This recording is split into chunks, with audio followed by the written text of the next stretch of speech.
Today we're going to be taking a look at a 2023 Toyota Corolla LE. Let's get started. This year Toyota made some changes to the Corolla LE, and from the outside it looks mostly the same as the 2022 model, but under the hood we now have a 2-liter 4-cylinder engine, whereas we used to have a 1.8-liter engine. And what that means is now instead of getting 139 horsepower in the Corolla LE, you're going to get 169 horsepower. The gas mileage has also jumped up from an average of 33 miles per gallon to now for 2023 an average of 35 miles per gallon. For 2023, the Corolla has a starting price of $21,550, and this one as spec'd is $22,934. As usual, we're going to start this overview by going over the exterior, and then we're going to jump inside and talk about some of the features. So starting off over here in the front, you can see the paint color for this car is Celestite Gray. This is Toyota's Celestite Gray Metallic, and it may be a little bit tough to see right now with all the rain that's on this Corolla, but this is right here what it looks like. It's sort of a mix of blue and gray. In the front, we have these automatic LED headlights with daytime running lights, and these headlights are very long, so they kind of stretch towards the very front of the vehicle here where we have the Toyota emblem. Behind that Toyota emblem, we do have a radar, which is going to help us with Toyota Safety Sense, and there's also going to be a front camera mounted right there on top of the windshield.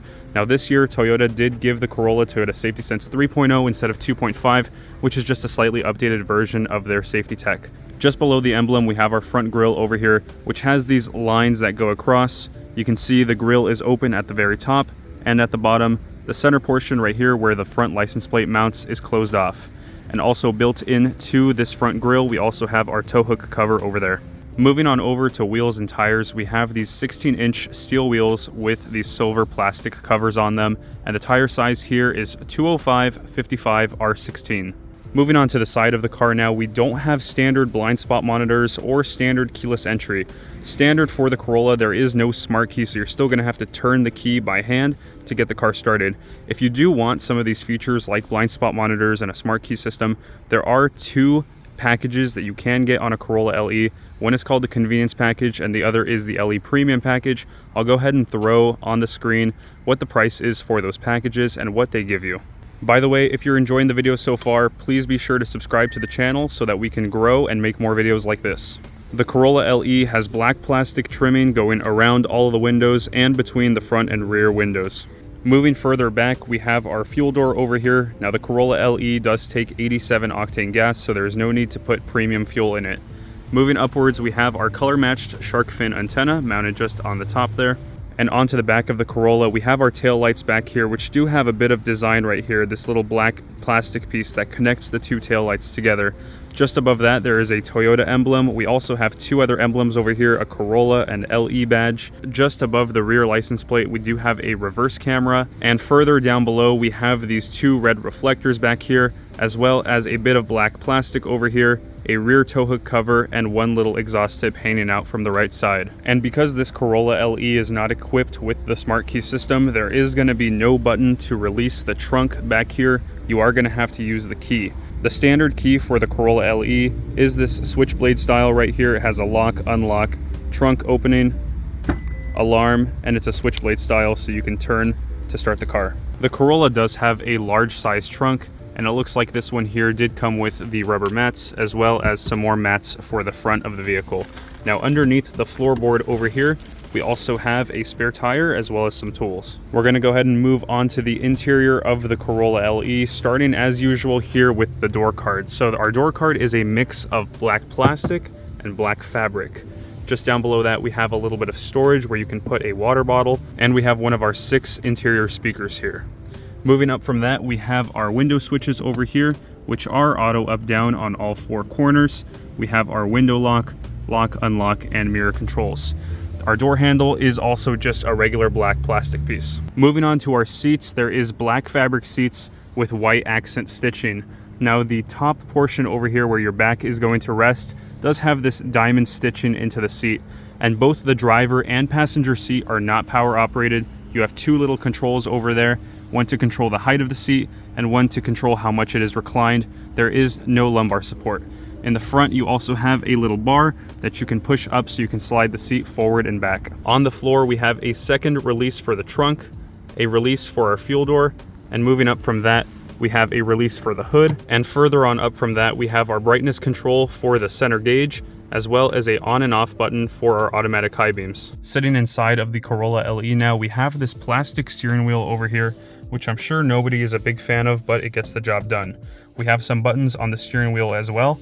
Left side right here with the arrows is going to control the little 4-inch screen that we have between the two gauges. We have a return button, phone call. We have our audio controls and our voice assistant.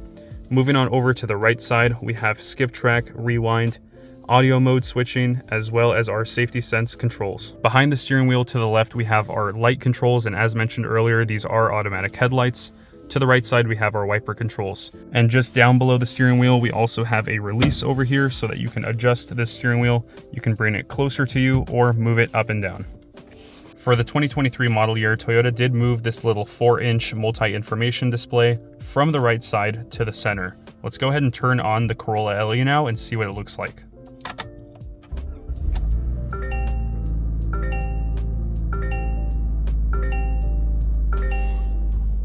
We're going to go over really briefly what we have on this 4-inch display. So this right here is the main screen. It's going to have your digital speedometer as well as some other useful information. And then using the steering wheel controls, we can actually go down below to see things like total average miles per gallon or the eco indicator. We can also use the steering wheel control to go to the right so that we can see things like cruise control mode, compass, music, trip information, settings, and warning messages. The rest of the gauges are fairly normal. We have our tachometer on the left and speedometer on the right. At the very bottom left corner, there's also a stick poking out that you can push in to reset the odometer trip. Moving on to the center screen, this year the 2023 Corolla LE now has a standard 8-inch screen, whereas it used to be a 7-inch screen before.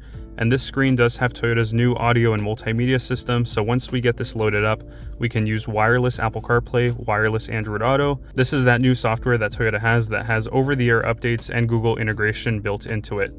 At the very bottom left corner of this screen area, we have our volume knob, and you can push this to turn off and on the volume. Moving just down below that, we have our 2 little air vents over here, and in the center of those air vents, we have our emergency lights. Just down below that, we have our HVAC controls, which are a single zone climate control, meaning that you can only have one temperature set for the entire cabin. Below all of that, we have a little storage cubby over here, which is a great place to put your phone.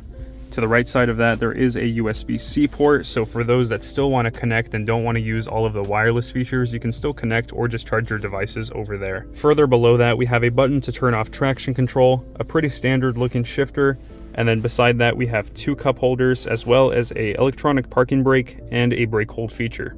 Next up, we have our center console, which is very tiny. You can see opening this up how little space we have in there. But we do have a 12-volt power outlet and another USB-C port.